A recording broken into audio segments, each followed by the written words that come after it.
the people in the board.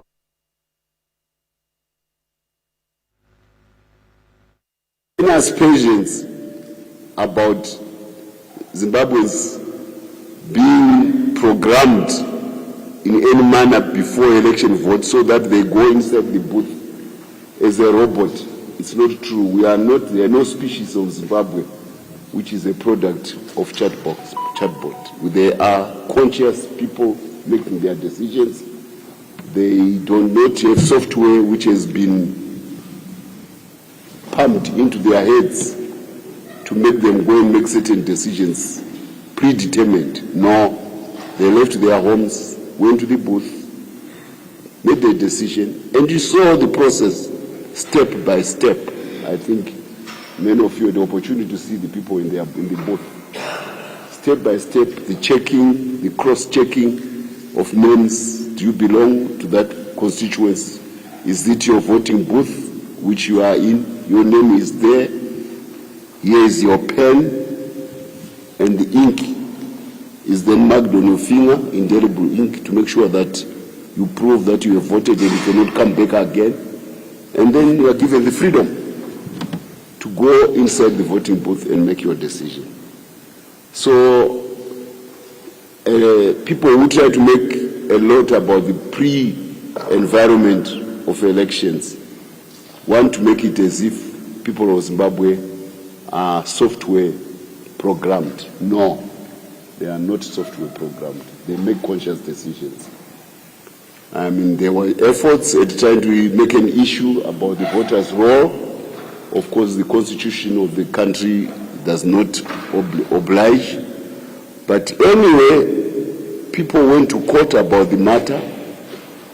In a Republican constitution, there are three arms of power: the legislature, the executive, and the judiciary.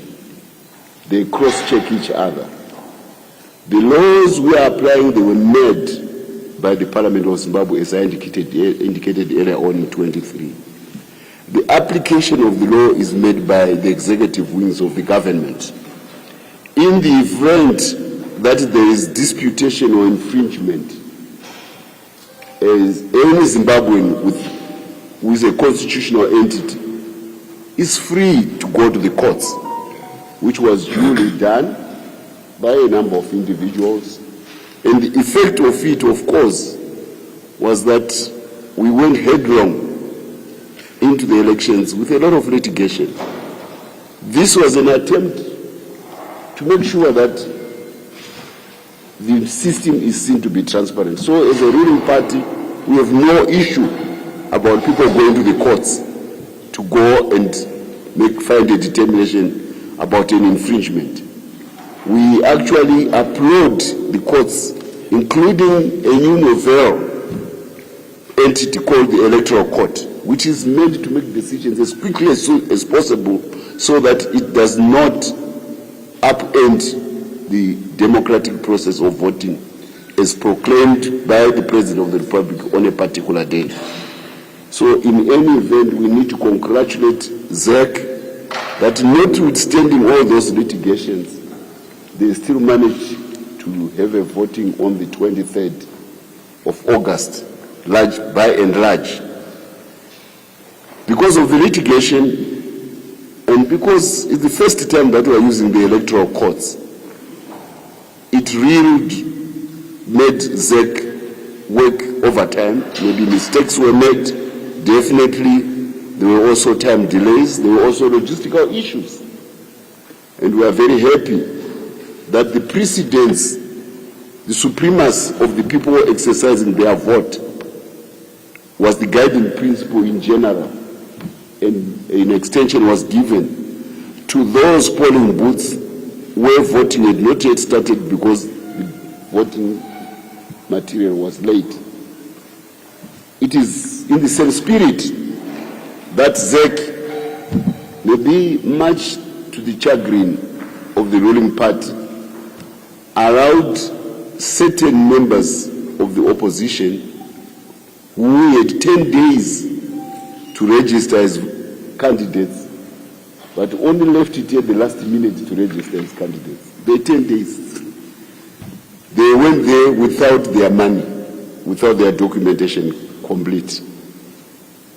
And ZEC made a decision that their registration be extended until midnight, when closure was at 4 o'clock on the 21st? The 21st, yes. On the 21st. So here is a bias by ZEC towards giving every Zimbabwean an opportunity to go and vote.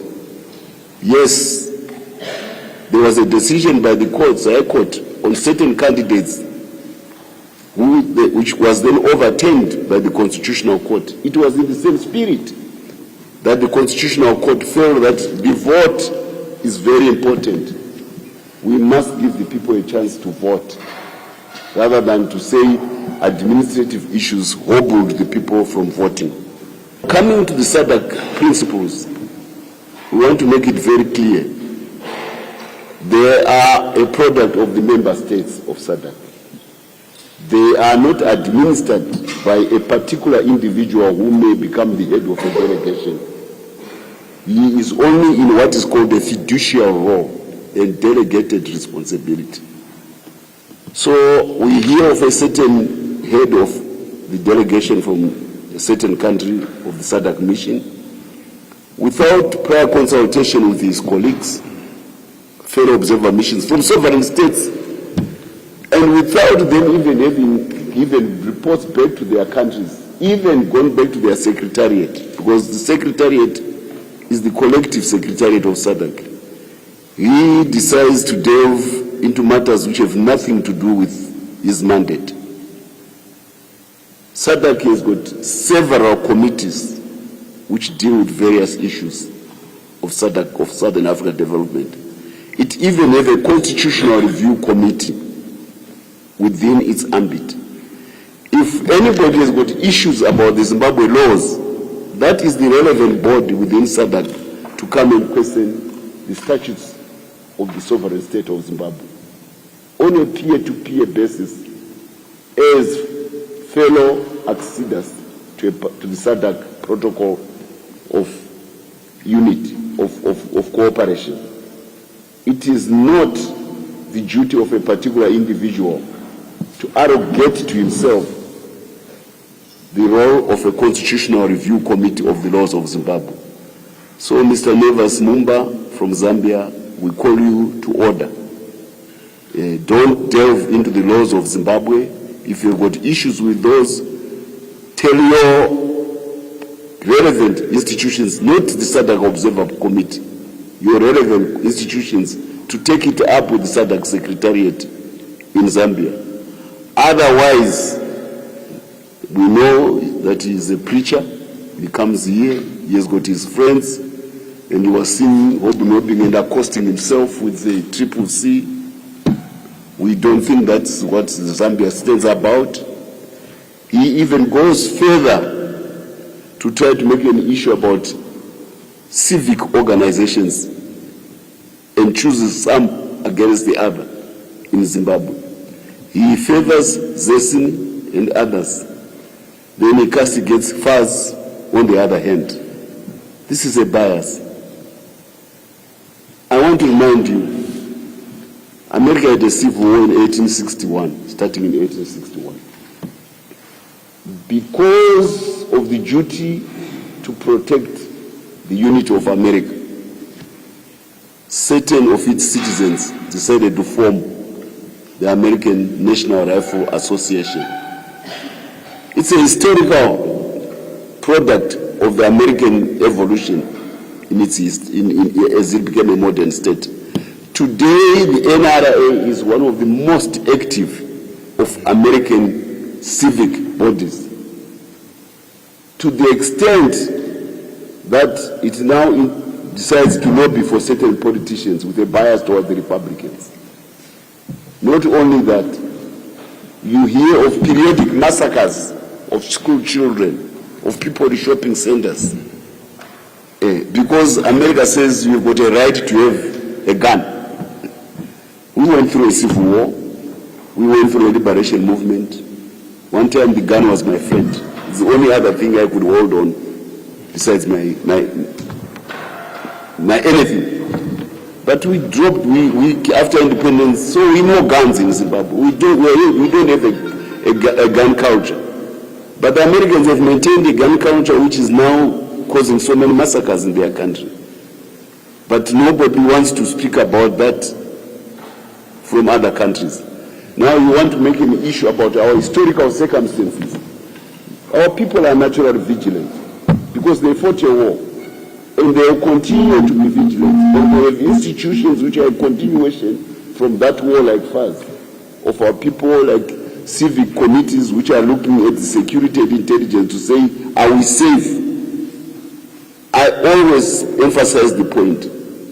If in Zimbabwe you go into a rural area or certain places and you cannot be identified as to whom you want to marry or not get married to, within 3 to 4 hours, the CIO, the intelligence organization of the country, will know. Where does that come from? It comes from the war. You hate to know who is who. Know your friend, know your enemy. If you don't, you die. That's what, because there was all sorts of nefarious institutions of terror, of murder, of disappearances, the Zanu Scouts, the Special Air Services of Zimbabwe. All these institutions, the Fumorevan, these are historical institutions which made it life difficult in rural areas. So vigilance is natural in Zimbabwe people. So to make an issue about FAS and other historical institutions about Zimbabwe is to question the origin of the state. And for Mr. Nebas Mumba, I want to remind him that our original training about Zimbabwe Defense Forces came from the Zambian. We were hosted in Zambia. We were hosted in Tanzania. Maybe because he is from a later day party, he can go to the archives of his country and really understand the role of Zambia in the birth of what is now the Zimbabwe Defense Forces. I want to politely remind him to go and read the history of this country before he starts castigating Zimbabwean entities. It's not right. Every country has got its own history. That's why I made an allusion to America and its National Rifle Association. And by the way, the Americans had actually copied it from England, which had also a National Rifle Association. So the idea of vigilance in communities is not new. And the idea that an association can lobby for its interests, just like the National Rifle Association does in America, it's not new. It is the same as Zesni trying to lobby for the interests of the opposition. But there's we draw the line in the sand. You don't arrogate yourself the role of a statutory body which has got the sole responsibility of collating and announcing elections. It's not your duty. Let that body which does the job be given the full mandate to try to have a parallel system so that you instigate prejudice and you try to challenge the integrity of our institutions before they've completed their job. No, no, no. That won't be accepted. We know the pain of giving birth to the Zimbabwean state. We know the threats which face the Zimbabwean state. We make a distinction. There is the Zimbabwe state. You take it as it is. There's political contestation by political parties. That is allowed. You can contest for political party. But the moment you try then to challenge the legitimacy of the Zimbabwean state, who are you? And to challenge it on behalf of post-imperial interests in Europe and in America incenses us, more so some of us who fought in that war.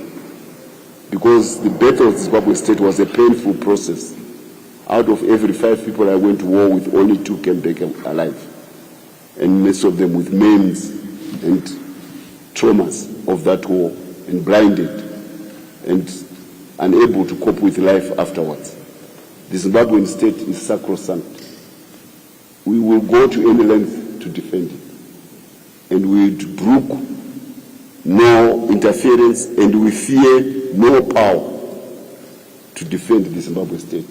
We have no issue about people contesting as political parties, because it's a constitutional provision brought by the same army and defended by the same state. It is the same state which defends that aspect. They all speak peacefully to even the opposition today, just like the ruling party. All of you. What makes you feel that you can come to ZANU-PF headquarters freely and sit like you do and take your pictures? It's because you know there is law and order in the land. Who is administering that law and order? The Zimbabwean state. Please give it respect. Give it respect, the Zimbabwean state. So I want to emphasize that point, that we are dismissive of the ramblings and mouthings of Nevas Mumba, who abuses his fiduciary role as the head of the Zimbabwe SADC Observer Mission and arrogates to himself a dictatorial mandate as a solo individual to say, I'm here to promote the interests of a fellow preacher. He's a preacher, I'm told. He probably used to come and compare the Bible notes with Chamisa, maybe. He's a preacher.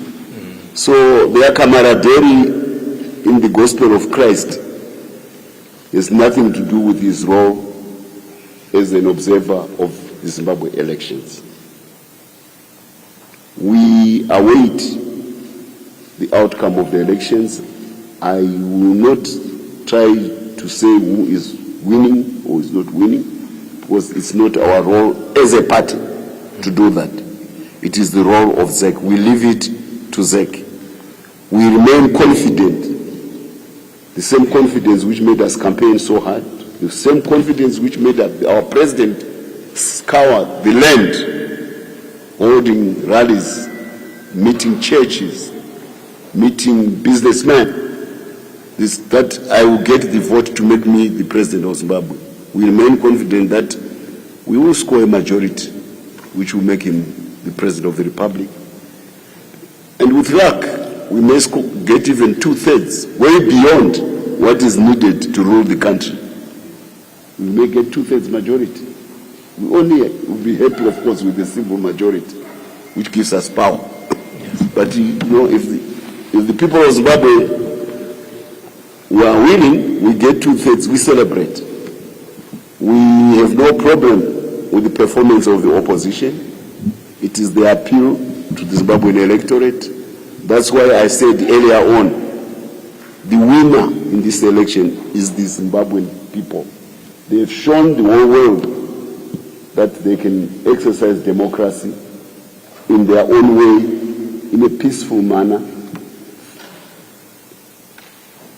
Have the patience, the fortitude to stand for hours, even extending into the night, because they value the insertion of their X on a piece of paper. Clearly, that person is not pre-loaded software driven. No. He's making conscious decisions. And that's what the people of Zimbabwe do. They made conscious decisions to die in huge numbers to become free. They also make conscious decisions to go and put their X on the vote which they fought so much for. That's what I wanted to say by and large. On a separate note, we have our Vice President in South Africa. He was part of the BRICS Plus Summit. We are very happy of the progress which the BRICS have made as a putative global institution which is meant to address the historical neglect and marginalization of the global south. The behavior which we are making issues about today, about people who want to poke their fingers at Zimbabwean institutions and our democracy, originates precisely from those powers which gave themselves first imperial power, courtesy of an early access to the prowess of the Industrial Revolution. Europe strict ahead of Africa and other continents. Then industrial production made them powerful. And they then had a gun before everybody else did, even though the kind of gunpowder was invented by the Chinese. And they formed a cartel at the Berlin Conference to deny other nations the gun, so that it becomes an instrument of control, of dictatorship to other countries. Of course, in 1917, one European power, Russia, broke out of that gun cartel and decided to make the gun a democratic weapon for everybody. It was the democratization of the gun which eventually made it possible for us even to defy England and its proxies and become free. But there are vestiges of that era which includes the abuse of a currency of one particular country, which we've seen Zimbabwe suffer inflation, which is way beyond physical possibilities. To have any hyperinflation, which is the velocity of money several times faster than the speed of light. It's an impossibility. It's a physical impossibility. But Zimbabwe went through that terrible experience. So the BRICS countries are now addressing the weaponization of currency against other countries, and we have been a victim. So we hail the decisions and the progress which the BRICS countries made in South Africa, especially on the African continent, and we are particularly delighted that the major oil powers are all now in one club, because the basis of the American dollar as a world currency is not the American military. No. The basis of the supremacy of the American dollar was American economic progress translated into the ubiquity of one particular commodity, petrol, for mobility. And they made an agreement with Saudi Arabia that anybody who buys fuel must pay it in US dollars. Saudi Arabia agreed in 1971. That's why the US dollar is what it is today. It buys every commodity, the most important commodity of trade. But there are now challenges to that. And Saudi Arabia is now a competitor because America is now a net exporter of fuel. So they are competing on the market. Maybe Saudi Arabia doesn't want any more US dollars because it is competing with America for the market. So to have Saudi Arabia, Iran, UAE join Russia, and together they account for 70 to 80% of the world production of petroleum. And if they can decide that we use local currencies or our own national currency, it's good. After all, we in Zimbabwe have made more progress already by using gold as a way to get out of the inflation which was buffeting us because of the weaponization of the US dollar. So we are on that road already. We say to the others in the BRICS group, out of that predicament. So more are joining us.